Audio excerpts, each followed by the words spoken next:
اور سائل نے آ کے ایک سوال کیا تھا اور اس وقت انہوں نے یہ انگوٹھی دی تھی، تو اس حوالے سے ہے۔ اور یہ تفسیر نمونہ اگر میں دیکھوں تو اس میں امام باقر علیہ السلام صلوات اللہ علیہ کی روایت ہے، اور اس میں امام باقر یہ فرماتے ہیں کہ اس وقت رسول پاک صلی اللہ علیہ وآلہ وسلم یہودیوں کے ساتھ گروہ میں بیٹھ کر ڈسکشن کر رہے تھے، اس وقت یہ آیت نازل ہوئی، اور جیسے ہی یہ آیت نازل ہوئی آپ اٹھ کھڑے ہوئے اور مسجد کی طرف چل دیے، جہاں انہوں نے سائل کو دیکھا ایک، اور اس سے پوچھا کہ یہاں کسی نے کچھ دیا ہے آپ کو، اور اس نے بتایا، اشارہ کیا مولا مرتضیٰ علی کی طرف، اور وہ اس وقت بھی نماز کی صورت میں تھے۔ تو یہ آیت بیسیکلی مولا مرتضیٰ علی کی طرف اشارہ ہے کہ اللہ ولی ہے، رسول ولی ہے، اور علی ولی ہے، چونکہ علی مولا مرتضیٰ علی علیہ السلام صلوات اللہ علیہ نے اس موقع پہ یہ خیرات دی تھی انگوٹھی کی۔ رسول پاک کے زمانے کا ایک شاعر حسان بن ثابت بہت ہی مشہور شاعر ہے اور اسی دور کا شاعر ہے، انہوں نے اس واقعے کو اپنی شاعری میں شامل کیا ہے، اور بڑی خوبصورت مولا علی کی تعریف کرتے ہوئے، مولا علی کا بیان کرتے ہوئے وہ کہتے ہیں، فَأَنْتَ الَّذِي أَعْطَيْتَ إِذْ كُنْتَ رَاكِعًا زَكَاةً فَتُكَ النَّفْسَ يَا خَيْرِ رَاكِعٍ فَأَنزَلَ فِيكَ اللَّهُ خَيْرٌ وِلَایَتِ وَبَيِّنْهَا فِي مُحْکَمَاتِ الشَّرَائِعِ۔ وہ مولا مرتضیٰ علی کے بارے میں حسان بن ثابت فرماتے ہیں کہ آپ وہ ہیں کہ جنہوں نے حالت رکوع میں زکوٰۃ دی، آپ پر جان فدا ہو، آپ بہترین رکوع کرنے والے ہیں، اور اس کے بعد اللہ تعالیٰ نے ولایت جو آپ کے بارے میں نازل کی ہے اور اسے قرآن مجید میں ثبت کر دیا ہے۔ بہت اچھا۔ دائم الاسلام میں امام جعفر صادق سے ایک روایت ہے جس میں بنی الاسلام کا ذکر کرتے ہوئے ایک حدیث کا انہوں نے ذکر کیا ہے، جس میں فرماتے ہیں کہ الولایت ہی اولھا و افضلھا، ولایت اول بھی ہے اور افضل بھی ہے۔ ولایت کی معنی، اب یہ تھوڑا مختلف جگہ پہ مختلف روایات میں ان کی معنی میں تھوڑی الگ الگ تشریحات ہیں، لیکن سبھی اس بات میں متفق ہیں کہ ولایت، ولی، والی، ان تمام کا جو روٹ ہے، مولا، ان سب کا روٹ جو ہے وہ ولی ہے، اور اس کے بعد ولایت جس سے مراد ولایت علی ہے۔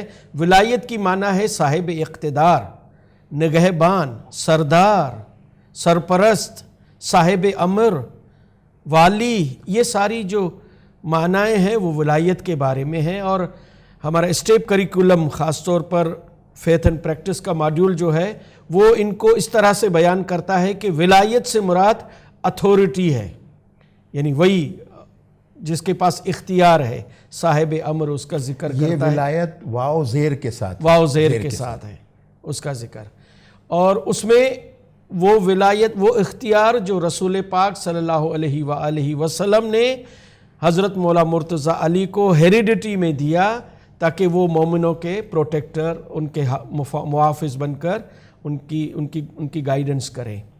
یہ ولایت کا کنسپٹ اس میں دیا گیا ہے۔ اس طرح سے دوسرا ورڈ ولایت آتا ہے، یہ زبر کے ساتھ، یہ زبر کے ساتھ۔ ولایت کی معنی جو ہے وہ ڈیووشن ٹو دی امامز ہے، یعنی جس ولی کے ساتھ آپ وابستگی رکھتے ہو اسی کے ساتھ آپ کی جو ڈیووشن ہے، آپ کی محبت جو ہے اس کے ساتھ شامل رہتی ہے، تو وہ ولایت کہتے ہیں اس کی طرف، جس میں ہماری لویلٹی، بیعت، یہ ساری ایلیگنس، ساری چیزیں اس کی طرف آ جاتی ہیں، اور اس کو مد نظر رکھتے ہوئے پھر جو مرید ہے وہ امام کی بیعت کرتا ہے اور اس کی تابعداری کرتا ہے۔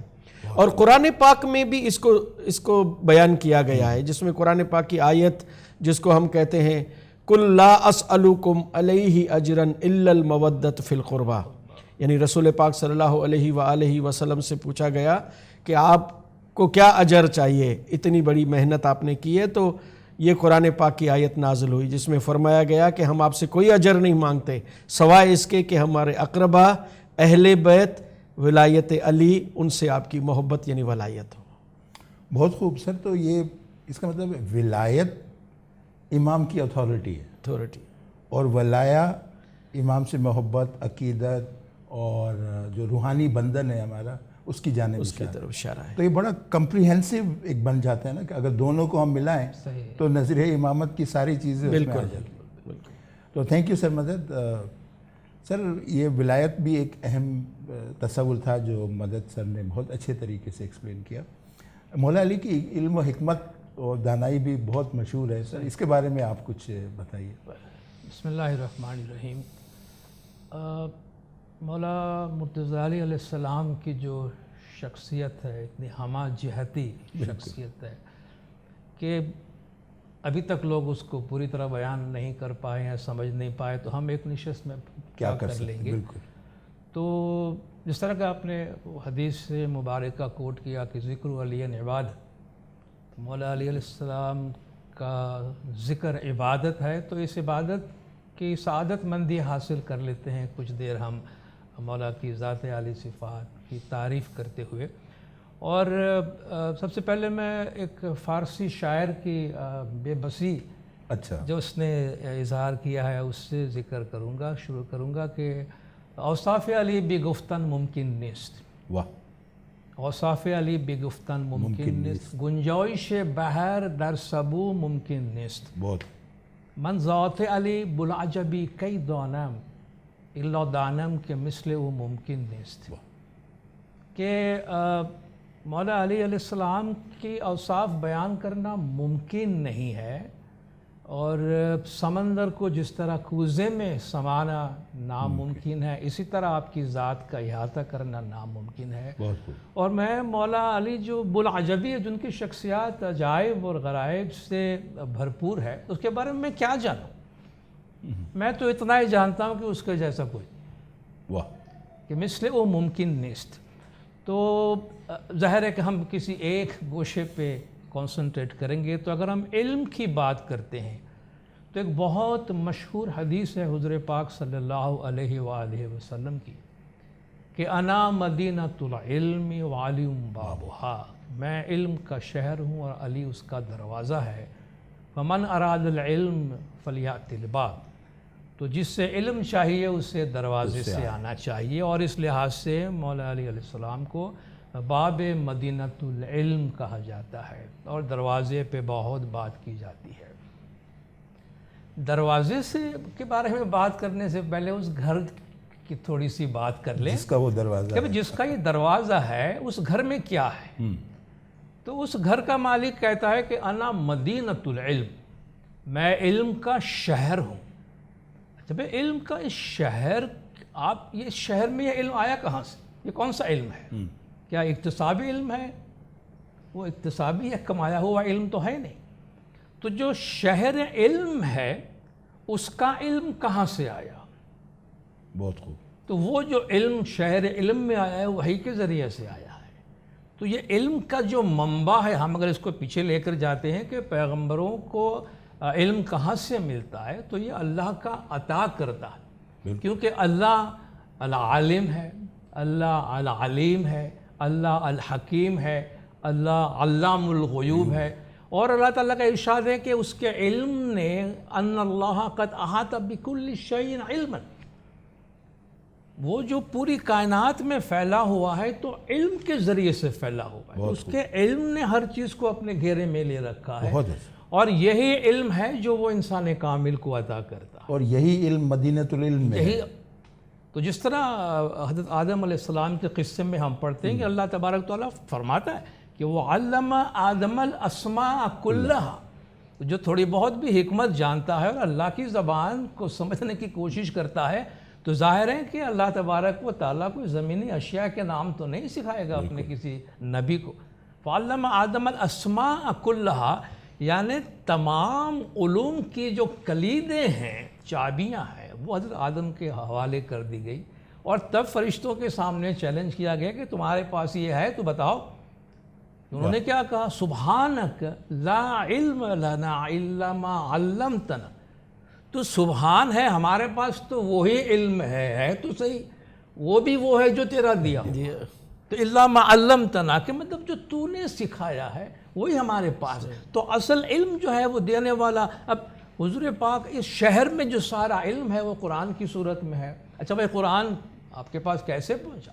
الرحمن علم القرآن، وہ رحمان ہے جس نے قرآن سکھایا. واہ اور آپ کی اس قرآن، اللہ تبارک و تعالیٰ کے اس قرآن کی نزول کی وجہ سے حضور اکرم صلی اللہ علیہ وآلہ وسلم معلم کتاب بنے. یعلمکم الکتاب والحکمہ، لیکن جو معلم کتاب و حکمت ہے اسے عالم نے جو ہے وہ اپنے پاس سے یہ قرآن علم القرآن کہا. اور یہ اللہ تعالیٰ فرماتا ہے کہ میری بہت بڑی نعمت ہے، یعنی خیر کثیر. اگر اللہ تعالیٰ فرماتا ہے کہ یؤتی الحکمت من یشاء، وہ جس سے چاہے حکمت عطا کر دے، اور جس سے حکمت عطا کی گئی وَمَن يُؤْتَ الْحِكْمَةَ فَقَدْ أُوتِيَ خَيْرًا كَثِيرًا، جس سے حکمت عطا کی گئی اس سے بہت بڑی نیکی عطا کی گئی، مگر وَمَا يَذَّكَّرُ إِلَّا أُولُو الْأَلْبَابِ، عقل والوں کے سوا، علم والوں کے سوا اس سے کوئی نصیحت حاصل نہیں کرتے. اچھا اس میں بھی جو خیرن کثیرہ کا لفظ ہے تو کثیرہ مطلب پھر اس کی کوئی لمٹ نہیں ہے نا، لا انتہا. اب جب دیکھ رہے ہیں، جب اللہ فرما دے کہ کثیر، تو بات ختم ہو گئی. تو ہمارے کثیر میں اور اللہ کے کثیر میں کتنا فرق ہے ہم کچھ سمجھ سکتے ہیں. تو یہ ایک نعمت ہے جو کس صورت میں اللہ تعالیٰ عطا فرماتا ہے. جیسے جب انبیاء علیہ السلام کی ذات پر اعتراضات بھی ہوتے رہے تو اللہ تعالیٰ نے فرمایا کہ یہ تو حاسدین کے لیے ایک حسد کی وجہ بن گئی ہے، اتنی بڑی نعمت ہے. ام یحسدون الناس علی ما آتاہم اللہ من فضلی، اللہ نے اپنے فضل سے جو انہیں عطا کیا ہے کیا اس پر لوگ حسد کرتے ہیں، اس پر لوگ جلتے ہیں؟ دیکھو وہ دیکھ رہے ہیں کہ بھئی سب کچھ ہمارے پاس ہے، مگر اس کے پاس جو علم ہے اس کی وجہ سے وہ ہم پہ سبقت لے گیا. صحیح. تو فقط آتینا آل ابراہیم الکتاب والحکمت وآتیناہم ملکا عظیما. یہ تینوں چیزیں جو ہے وہ ظاہری نہیں ہے. کتاب دی گئی، حکمت دی گئی، بہت بڑی سلطنت دی گئی، اور یہ سلطنت وہ ہے جو لوگوں کے دلوں پہ راج کرتی ہے، نہ کہ کوئی دنیاوی قسم کی معمولی سلطنت. تو سر بڑی زبردست بات آپ کہہ رہے ہیں کہ اس کا مطلب وہ جو مدینۃ العلم ہے اس میں کتاب ہے، اس میں حکمت ہے، اور ملک نظیم بھی اسی میں. بہت اچھا. سب اسی کے اندر ہے. اور اسی کتاب کے بارے میں اللہ تعالیٰ بعض لوگوں کو سلیکٹ کر کے اس کتاب کے علم دینے کا ذکر کرتا ہے کہ ثم اورثنا الکتاب الذین اصطفینا من عبادنا. اب بھلے ہر شخص یہ کہے کہ وہ قرآن پڑھتا اور سمجھتا ہے، مگر اللہ تعالیٰ کا ارشاد ہے کہ میں بعض لوگوں کو کتاب کا وارث بناتا ہوں. وارث تو مالک ہوتا ہے نا. بالکل. بے باپ گزر گیا، بیٹا وارث ہوا، تو باپ کی ملکیت کا وارث بیٹا ہے. تو ثم اورثنا الکتاب، یعنی یہ کتاب کے کچھ لوگ وارثین ہیں، اور جو وارثین کتاب کو جانتے ہیں وہ دوسرا نہیں جان سکتا. اور وہ وارثین کون ہے؟ جس کا انتخاب اللہ کرتا ہے، لوگ نہیں کرتے. تو اللہ نے جن کو منتخب کیا انہیں اللہ تعالیٰ کتاب کا وارث بنا دیتا ہے. اور ایک بہت خوبصورت سی آیت ہے جس میں اللہ تعالیٰ اس علم کا ذکر کرتا ہے کہ یقول الذین کفروا لست مرسلا. اب یہ دیکھیے ایک بڑی زبردست گواہی کی بات ہے کہ یہ جو کافر ہو گئے ہیں، جو کفر کر رہے ہیں، وہ کہتے ہیں آپ رسول نہیں. اب یہ ایک مقدمہ بن گیا. اچھا اس مقدمے کے لیے اللہ تبارک و تعالیٰ دو گواہوں کا ذکر کرتا. واہ واہ. یہ کافر کہتے ہیں کہ تو مرسل نہیں ہے. قل کفا باللہ بینی و بینکم، ان سے کہہ دو کہ تمہارے اور میرے درمیان ایک تو جس نے مجھے علم دیا ہے وہ کافی ہے، اور دوسرا ومن عندہ علم الکتاب، اور وہ جس کے پاس کتاب کا علم ہے. یعنی آپ مرسل ہے، رسول ہے، اس کی گواہی وہ جس نے مجھے بنایا وہ جانتے ہیں، اور دوسرا وہ جو جس کے پاس کتاب کا علم ہے. تو مولا علی علیہ السلام کا بھی یہ کلام ہے کہ میں نے بچپن سے ہی میں نے حضور کے ساتھ وقت گزارا اور میں نے نبوت کی خوشبو محسوس کی. میں نے نبوت کی خوشبو محسوس کی ہے. تو یہ من عندہ علم الکتاب کے لیے بہت سے مفسرین کا خیال ہے کہ اس سے مراد امیر المومنین مولا مشکل کشا مرتضیٰ علیہ السلام ہے. تو اسی بنیاد پر حضور نے آخری حج کے بعد یہ فرمایا کہ انی تارکون فیکم الثقلین، چونکہ علم اور معلم شروع سے ساتھ ساتھ چلے آئے ہیں. بالکل. تو انی تارکون فیکم الثقلین، میں تمہارے درمیان دو بھاری چیزیں چھوڑ کے جا رہا ہوں، علم کا شہر اور دروازہ، یعنی وہ شہر میں جو علم ہے وہ، کیونکہ دروازہ صرف آپ دروازے پہ جا کے رکنے کے واسطے تو نہیں ہے نا. آپ جب دروازے پہ جاتے ہیں تو دروازے سے آپ گھر میں داخل ہونے کے واسطے جاتے ہیں. تو وہ علم بھی ہے اور علم کا دروازہ بھی ہے. تو ثقلین آپ فرماتے کہ میں کتاب اور عطرت، یعنی جو میرے اس شہر میں جو علم ہے وہ، اور میرے اہل بیت جو اس کتاب کی وقت کے مطابق تشریح کرنے والے ہیں، یہ دونوں چیزیں میں تمہارے ساتھ چھوڑ کے جاتا ہوں. آپ نے ماشاءاللہ بہت ہی عمدہ انداز سے مدینۃ العلم کی وضاحت کی. میں مالک اشتر کا ایک خط جو مولا علی نے لکھا تھا جب ان کو مصر کا گورنر مقرر کیا جا رہا تھا، اس خط سے دو چیزوں کے بارے میں کچھ وضاحت کروں گا. لیکن اس سے پہلے میں چاہتا ہوں کہ مالک اشتر کے بارے میں کچھ باتیں بتاتے چلیں. یہ مالک الاشتر ہے، وہ تلفظ میں چونکہ اشتر بیٹھا ہوا ہے. اشتر ویسے عربی میں اونٹ کو کہتے ہیں، لیکن اشتر کے معنی ہے ایسا شخص جس کی آنکھوں کی جو پلکیں ہیں وہ زخمی ہو گئی ہوں یا اوپر کی جانب چلی گئی. تو مالک اشتر کا ایک جنگ میں اس طرح ہوا تھا کہ ایک چوٹ لگی تھی تو پلکیں تھوڑی سی اوپر کی طرف ہو گئی تھی، تو اس لیے ان کو اشتر کہا جاتا ہے، مالک الاشتر. اسی نسبت سے ان کا نام مالک الاشتر پڑ گیا. اور یہ کہا جاتا ہے کہ جب رسول اکرم کے دور کی بات ہے کہ یمن میں ابھی تبلیغ کا آغاز نہیں ہوا تھا، تو رسول اکرم صلی اللہ علیہ وسلم نے حضرت خالد بن ولید کو فرمایا تھا کہ آپ جائیں اور وہاں تبلیغ کریں. خالد بن ولید وہاں گئے اور انہوں نے تبلیغ شروع کی، تو اہل یمن نے پتھراؤ کیا اور انہیں تبلیغ کرنے کی اجازت نہیں دی. تو رسول اکرم نے پھر مولا علی سے کہا کہ آپ جائیں اور اپنے ساتھ چند ساتھیوں کو لے جائیں. تو مولا علی تشریف لے گئے یمن میں اور جمع کیا لوگوں کو اور وہاں خطاب دینا شروع کیا. تو وہی رویہ سامنے آیا کہ انہوں نے پتھراؤ شروع کیا. تو صاحبوں نے مولا علی کو مشورہ دیا کہ بہتر ہے کہ ہم چلے جائیں. مولا علی نے فرمایا نہیں، جانا نہیں ہے. خطبہ مکمل کیا اور آپ فن خطابت کی انتہا دیکھیے. خطبہ مکمل کیا، وہاں زیادہ تر لوگوں کی تعداد جو ہے مسلمان ہو گئی. ان میں ایک مالک الاشتر بھی تھی. تو یہ یمن سے آئے تھے اور ان کے بارے میں مشہور ہے کہ بہت حلیم لیکن دلیر. اب جیسے مصر جیسے علاقے میں جہاں مولا علی نے انہیں گورنر مقرر کیا تھا، ایک ڈیفیکلٹ علاقہ تھا، لیکن وہاں آپ تشریف لے گئے اور پیار و محبت میں بھی تھے اور مولا علی کو بہت عزیز تھے. اکثر مولا علی ان کے ساتھ رہا کرتے تھے. تو یہ مالک اشتر ہے. اور جب مولا علی نے انہیں مصر کا گورنر مقرر کیا تو ایک خط لکھا تھا. وہ خط آپ جانتے ہیں، سرمدد کو بھی پتہ ہے کہ وہ خط ایک پورا گورننس کا مینڈیٹ ہے، اور اس میں اخلاقی تعلیمات بھی ہیں اور گورننس سے متعلق بھی بہت ساری معلومات اس کے اندر موجود ہیں. اور اگر دیکھا جائے تو ایک مکمل فریم ورک اس کے اندر ملتا ہے. تو میں صرف پورے خط کا تو احاطہ نہیں کر سکتا، جیسے آپ نے کہا کہ وہ تو ماشاءاللہ علم و حکمت سے لبریز ہے. چند دو پہلوؤں کی طرف توجہ دلاؤں گا. ایک تو گورننس سے متعلق جو مولا علی نے اس میں ارشاد فرمایا اس کی طرف. تو اس میں جو امام علی کا ایک ارشاد ہے وہ ارشاد زیادہ تر تعلق رکھتا ہے معیار زندگی سے، quality of life. Quality of life کی تو ہم آج بہت زیادہ بات کرتے ہیں، لیکن مولا علی نے اپنے خطبے میں اپنے اس خط کے اندر اس کو بہت ہی سادہ انداز میں بیان کر دیا تھا. تو میں جسٹ وہ آپ کے سامنے تھوڑا سا مولا علی نے فرمایا، یاد رکھنا کہ حاکم کو رعایا سے اچھے سلوک کی اسی قدر توقع رکھنی چاہیے جس قدر حاکم نے ان کے ساتھ احسان کیا. یہاں تک تو صحیح ہے. اب آپ دیکھیے معیار زندگی، کوالٹی آف لائف کس انداز میں بیان کرتے ہیں اور کتنے سمپل انداز میں، اور ان کے بوجھ کو ہلکا بنایا. اب بہتر معیار زندگی یہ ہوتا ہے جہاں ہم عامت الناس میں جو طرح طرح کے بوجھ ڈالتے ہیں اسے کم کیا جائے. خواہ وہ ٹیکسوں کا بوجھ ہو یا خواہ مسائل کا بوجھ ہو، مالی مشکلات کا بوجھ ہو، کوئی بھی بوجھ ہو اسے ہلکا کیا جائے، یعنی کوالٹی آف لائف ہے.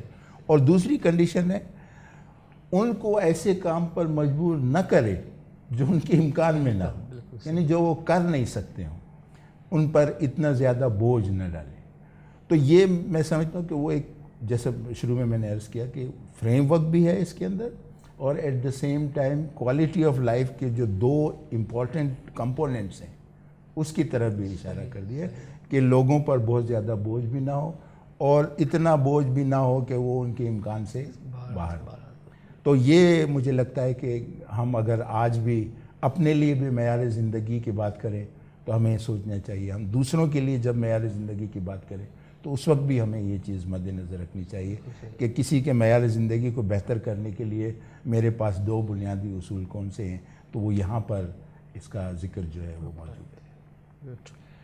دوسری چیز یہ کہ چونکہ گورنر کو خط لکھ رہے تھے تو اس میں مولا علی نے سماجی ذمہ داری، جس کو آج کی لینگویج میں جو حاجی امام نے بھی فرمایا کہ سوشل کانشینس، سماجی ضمیر، اس پہ اس خط میں بہت زیادہ ایمفیسس پایا جاتا ہے، اور اس میں بھی بنیادی بات یہ آتی ہے کہ ہمارا جو ہر عمل ہے اس کا معاشرے پہ اثر ہے۔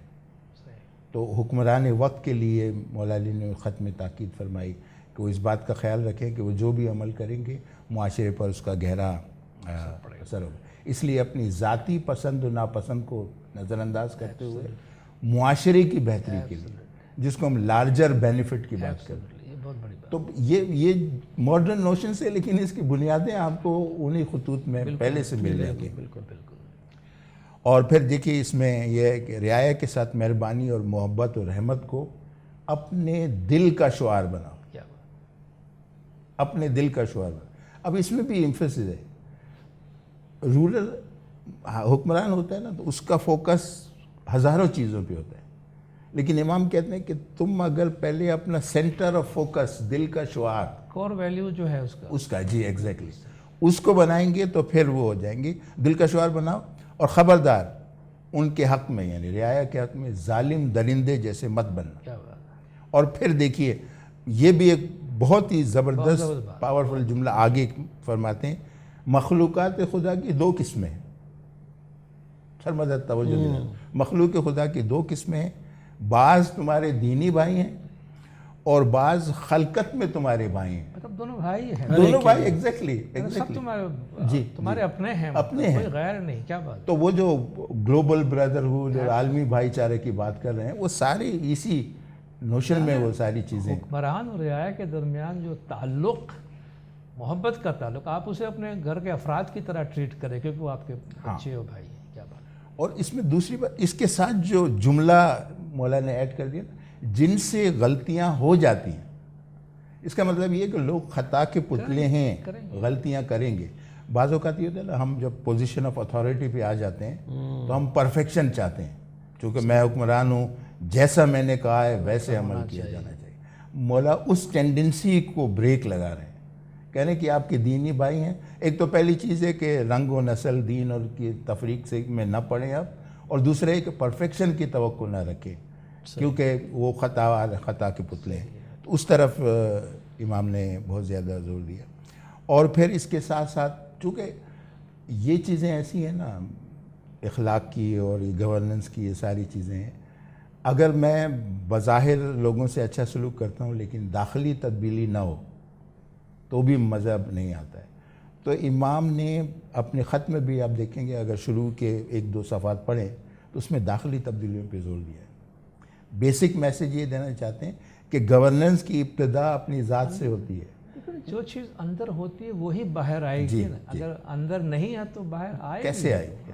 تو اس پہ کافی زیادہ زور دیا۔ اور اس میں دیکھیے اپنی ذات کے مقابلے میں اللہ کی راہ میں اپنے اہل و عیال اور رعایا جن سے تمہارا گہرا تعلق ہے انصاف کرو۔ کیا بات؟ تو اس میں بھی آپ دیکھیے اپنی ذات کے مقابلے میں صحیح اللہ کی راہ میں، اور اہل و عیال کا جن کا تم سے گہرا تعلق ہے، یعنی رعایا اور اہل و عیال، ان کی ساتھ تمہاری وابستگی بہت گہری ہے۔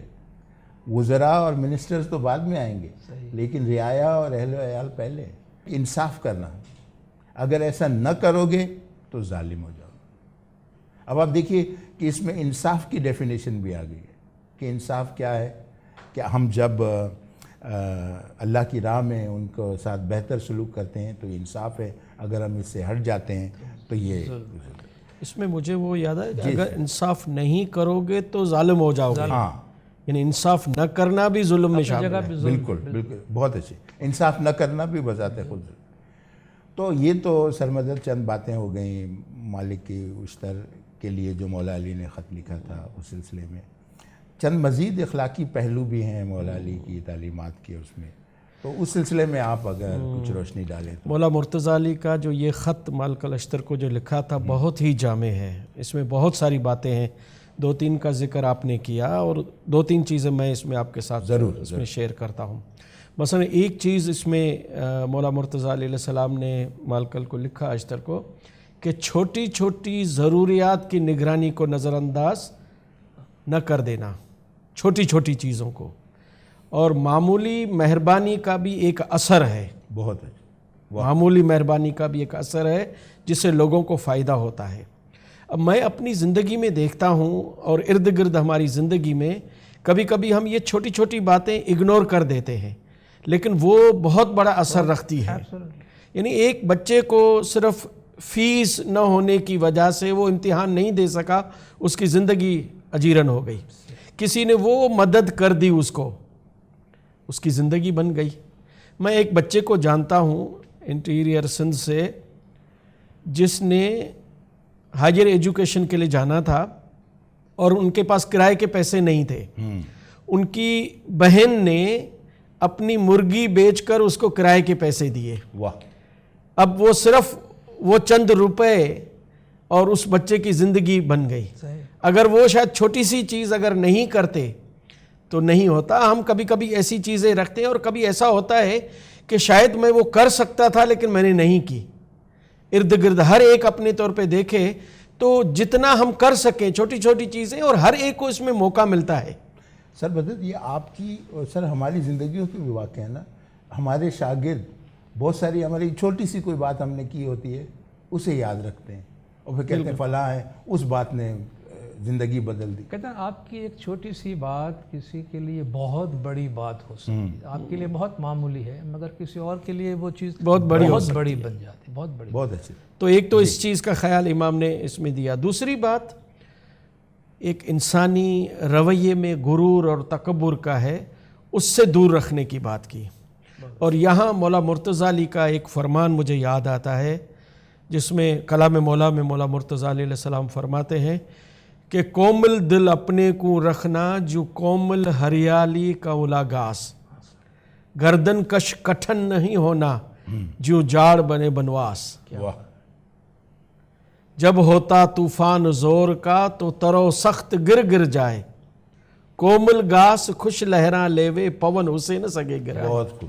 کتنی خوبصورت مثال دی ہے کہ ایک وہ ہری بری گھاس ہے جو اس طرف بھی جھک رہی ہے اس طرف بھی جھک رہی ہے, وہ اکڑ نہیں رہی ہے. وہ شاعری میں کہا گیا ہے نا, لگتا ہے جس میں پھل وہ جھک جاتی ہے, سر اٹھاتی ہے بے ثمر ڈالی. جو جھکتا ہے وہ بیسیکلی اس بات کا ثبوت ہے کہ اس میں ثمر ہے, ورنہ ہر بندہ نہیں جھکتا ہے. بہت خوب. تو یہ حلیمی جو ہے, ایک دفعہ نور مولانا شاہ کریم الحسین حاضری امام صلوات اللہ علیہ نے کائرو میں ایک اسپیچ کی امریکن یونیورسٹی میں, تو وہاں اسپیچ کرتے ہوئے مولا مرتضیٰ علی کا حوالہ دیا اور فرمایا کہ مولا مرتضیٰ علی نے یہ فرمایا ہے جو کہ رسول پاک صلی اللہ علیہ وآلہ وسلم کے جانشین ہیں, ہیریڈیٹری امام ہیں اور خلفائے راشدین میں چوتھے خلیفہ ہیں. فرمایا نو آنر از لائک نالج, جس کا ذکر استاد نے کیا. اور اس کے بعد فردر مزید اس کو جاری رکھتے ہوئے امام نے فرمایا کہ no blue is like modesty and patience, no attainment is like humility.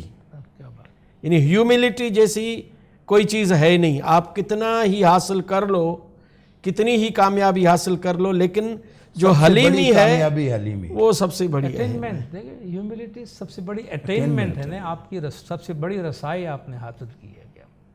اور اس میں پھر جب آپ حلیمی رکھتے ہو تو ہر ایک سے آپ کنسلٹیشن کرتے ہو, تو کنسلٹیشن جیسا ریلائبل جو ہے کوئی بھروسہ ہے ہی نہیں, کوئی چیز ہے نہیں اس جیسے. تو اس کا امام نے ذکر کیا. میں اگر مولا مرتضیٰ علی کو اس کے فرمان کو ذکر کروں تو اس میں یہ فرماتے ہیں کہ کوئی اعزاز علم جیسا نہیں، کوئی اعتقاد شائستگی اور صبر جیسا نہیں، عاجزی سے بڑھ کر کامیابی نہیں، اور برداشت جیسی طاقت نہیں، اور مشاورت سے بڑھ کر کوئی معاونت معتبر نہیں ہے۔ بہت بہت بڑی یہ ایک بہت ہی اخلاقی پہلو امام نے ذکر کیا۔ اور دوسرا میں ایک ذکر اور کرتا ہوں جس کو آپ نے اشارہ دیا تھا، جس میں امام یہ فرماتے ہیں اسی خط کے اندر مالک الاشتر کو، کہ جان بوجھ کر یا انجانے میں لوگوں سے غلطیاں ہو جاتی ہیں، انہیں ویسے ہی معاف کر دینا جس طرح تم چاہتے ہو کہ پروردگار تمہاری غلطیوں کو درگزر کرے۔ یعنی وہ ایک کرائیٹیریا دے دیا ہے کہ جب آپ معافی مانگتے ہو کس طرح سے چاہتے ہو کہ تجھے معافی ملے مالک سے، اسی طرح سے جب آپ کے پاس لوگ آتے ہیں تو معاف کر دینا۔ معافی دینا بھی ایک بہت بڑا مرتبہ ہے ہر ایک بندہ، اور معاشرے میں اگر یہ معافی مانگنا اور معاف کر دینا یہ لوگ سیکھ جائیں، ہم سب سیکھ جائیں، تو دنیا میں ایک لحاظ سے انصاف آ جائے۔ سر مدد آپ کی بات سے میں تھوڑا یہاں ایک اور، جو یہ لوگوں میں سماجی رویہ بھی ہے، مثلا کسی کی کوئی غلطی مل جائے ہاتھ میں، معاف کرنا کیا، اسے پھر محفلوں میں اچھالتے ہیں، اس کا مذاق اڑاتے ہیں۔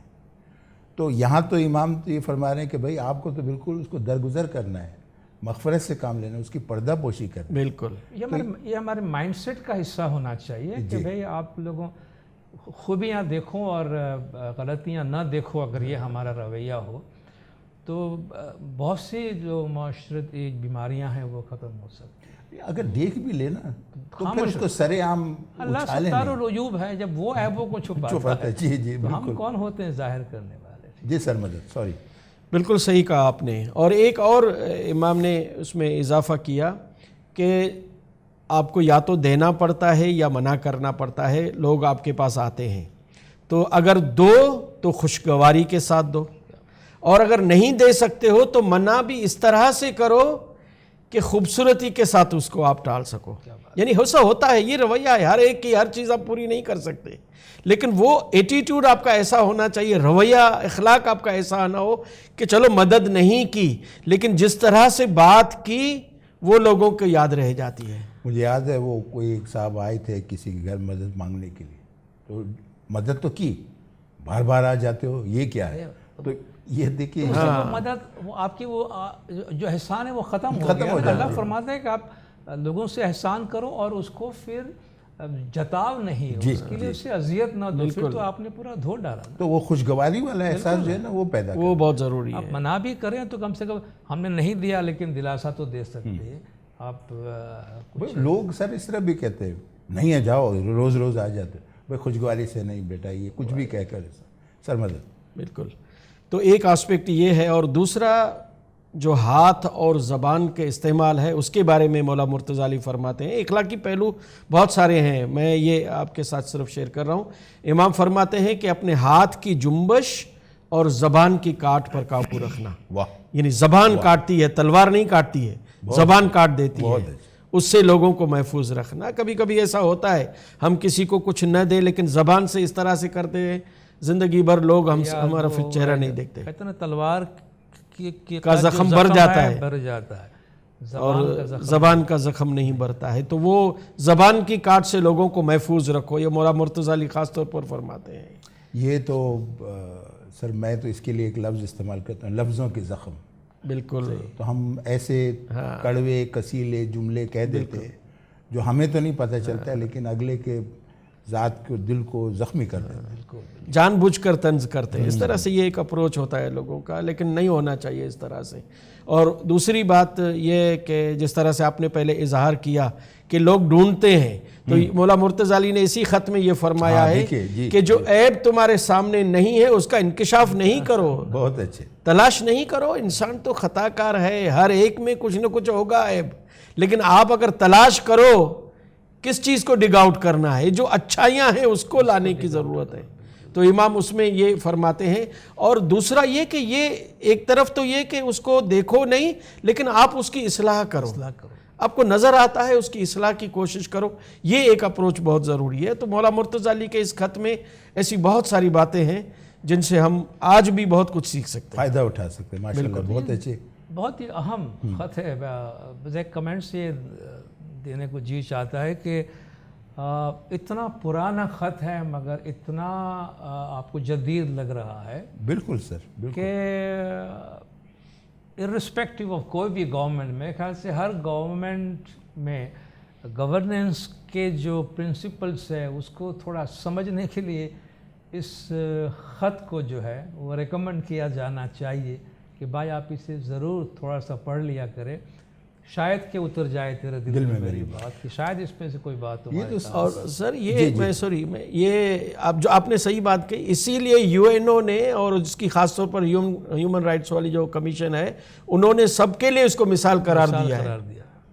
وہ کہیں ایک ورثے میں جو ہیریٹیج ہے اس میں بھی انہوں نے خط کو رکھا ہے شامل کیا. تو یہ آپ نے بالکل سے میرے ذہن میں جو بات آ رہی تھی وہ یہ کہ جب میں نے پورا یہ خط پڑھا نا تو جو ایک اپروچ ہوتا ہے نا مینجمنٹ کا کہ جس میں آپ سسٹم کو آن دا ہول دیکھتے ہیں اور پھر آپ سسٹم کو آن دا ہول امپروو کرنے کی کوشش کرتے ہیں, تو یہ سسٹمک اپروچ مولا علی کی اس پورے خط کے اندر موجود پائی جاتی ہے. اور جو ایک آج ماڈرن مینجمنٹ اس میں بڑا بینگ کرتی ہے کہ جی ہم سسٹم اپروچ لے کے آئے, پیٹر سنجے اس میں بہت مشہور ہے, لیکن وہ مولا علی کے اس خط کے اندر یہ سارے چیزیں ایلیمنٹس موجود ہیں. سر یہ تو مینجمنٹ اور اخلاقیات کی بات ہو گئی. جو ایک بہت زیادہ مولا علی کی شخصیت کا پہلو بھی ہے اور صوفی روایات بھی مولا علی سے وابستہ ہیں, روحانیت کے بارے میں پرسنل سرچ اور یہ ساری چیزیں, سر اس پہ آپ اگر کچھ روشنی ڈالیں.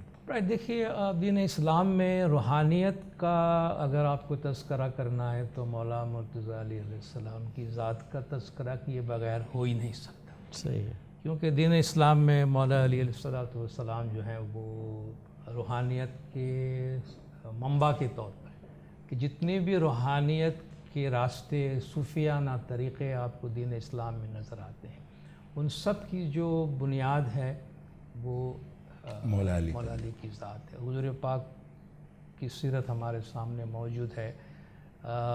اللہ تعالیٰ نے اس کا ذکر فرمایا ہے کہ آپ نبوت سے پہلے بھی خصوصی عبادت کے لیے وہ تنہائی میں چلے جایا کرتے تھے.